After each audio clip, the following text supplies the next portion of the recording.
एक पति पत्नी जो प्राइवेट कंपनी में जॉब करते हैं और जॉब करके शाम को 6 बजे अपने घर वापस आ जाते हैं। उनकी एक इकलौती बेटी होती है जो 17 साल की होती है, 11वीं क्लास में पढ़ा करती है और जब घर जाकर देखते हैं तो उनकी बेटी घर पर नहीं मिलती। माता पिता बहुत ज़्यादा परेशान हो जाते हैं। परेशान होकर आसपास के लोगों से पूछताछ करते हैं, लेकिन कहीं से भी उस लड़की का कोई अता पता नहीं लगता। लगभग 2-3 घंटे का समय उन्हें ऐसे ही उस लड़की को ढूंढने में लग जाता है, लेकिन कहीं से भी उस लड़की का कोई पता नहीं लगता। वो पुलिस स्टेशन जाने वाले ही होते हैं, तभी उनकी लड़की फटेयाल हालत में उनके सामने आ जाती है। जब लड़की की ऐसी हालत माता पिता देखते हैं, माँ तो तुरंत ही बेहोश हो जाती है और पिता भी बैठकर रोने लगता है और कहने लगता है कि बेटी तेरे साथ में क्या हुआ है। जब बेटी अपनी अपबीती बताती है तो तुरंत ही माता पिता उसे लेकर नज़दीकी पुलिस स्टेशन में पहुंच जाते हैं और जब पुलिस वाले भी पूरा मामला सुनते हैं तो एक बार के लिए पुलिस वालों के भी आंखों में आंसू आ जाते हैं। उस बेटी के साथ में ऐसा क्या हुआ था दोस्तों, आप भी अगर पूरा मामला सुनेंगे तो एक बार के लिए आप भी सुन्न हो सकते हैं और आप जिन पर ज़्यादा विश्वास करते हैं उनसे शायद आपका विश्वास भी डगमगा सकता है। तो आइए दोस्तों जानते हैं पूरा मामला क्या था। नमस्कार, जय हिंद। आप देख रहे हैं एपीएच न्यूज़ राहुल रावत के साथ। तो दोस्तों आज की जो मैं हकीकत की घटना आपको बताने जा रहा हूं, हरियाणा में एक ज़िला पड़ता है गुरुग्राम और गुरुग्राम के ही सेक्टर 50 की ये हकीकत की घटना है। यहाँ पर राजेश सिंह जिसकी उम्र 45 साल होती है, उसकी पत्नी का नाम सरस्वती देवी जिसकी उम्र 35 साल और उनकी एक इकलौती बेटी जिसकी उम्र 17 साल होती है जिसका अर्चना कुमारी होता है। बड़े अच्छे से इनका परिवार चल रहा होता है।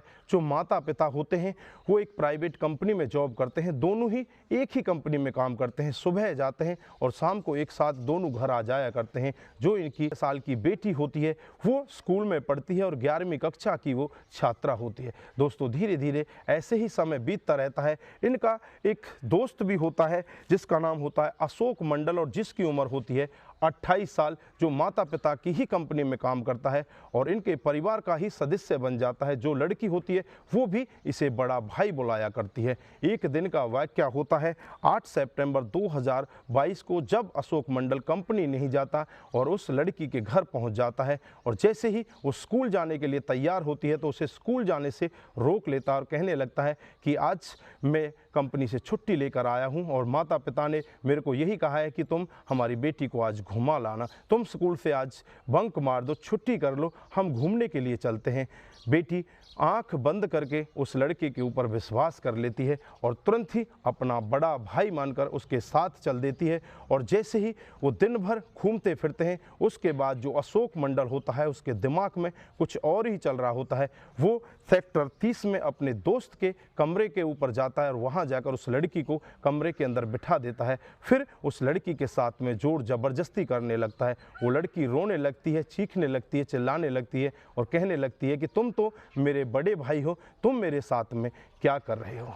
अशोक मंडल मानता ही नहीं, उसको कुछ भी नहीं सूझ रहा होता, सिर्फ उसके अंदर दरिंदापना, उसके अंदर बहसीपना भरा हुआ था। उस लड़की के साथ में वो ज़बरदस्ती रेप करता है। ये जो मंसूबे होते हैं वो उसे बंगाल ले जाने वाला होता है, क्योंकि वो बंगाल का रहने वाला होता है। उसके साथ में शादी रचाना चाहता था, लेकिन वो लड़की रात को 10 बजे किसी न किसी तरह से चुपचाप उसके कमरे से निकलकर और अपने घर पर जा पहुंचती है।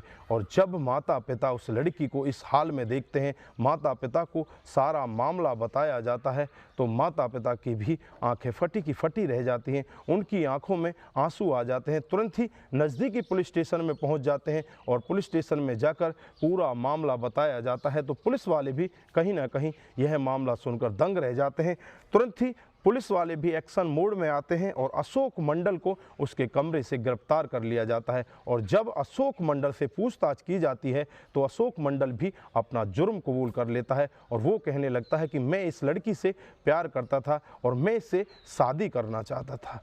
लेकिन ऐसे ज़बरदस्ती किसी के साथ में शादी कैसे हो सकती है। दोस्तों पुलिस तुरंत ही पॉस्को एक्ट उसके खिलाफ लगा देती है, तमाम धाराएं लगाकर उसे जेल के अंदर भेज दिया जाता है। और पुलिस का दावा है कि जल्द ही इसे बड़ी से बड़ी सज़ा दिलाई जाएगी, जिससे जो घर वाले होते हैं उनका रो रो कर बुरा हाल होता है। वो यही कहते हैं कि हमने जिस पर विश्वास किया उसने ही हमारे साथ विश्वासघात किया। दोस्तों, हम ये नहीं कहते कि किसी के ऊपर विश्वास मत करो, लेकिन किसी के ऊपर भी आंख बंद करके विश्वास करना कितना घातक सिद्ध हो सकता है, दोस्तों इस घटना से साफ नज़र आता है। दोस्तों, किसी पर भी आंख बंद करके विश्वास नहीं करना चाहिए।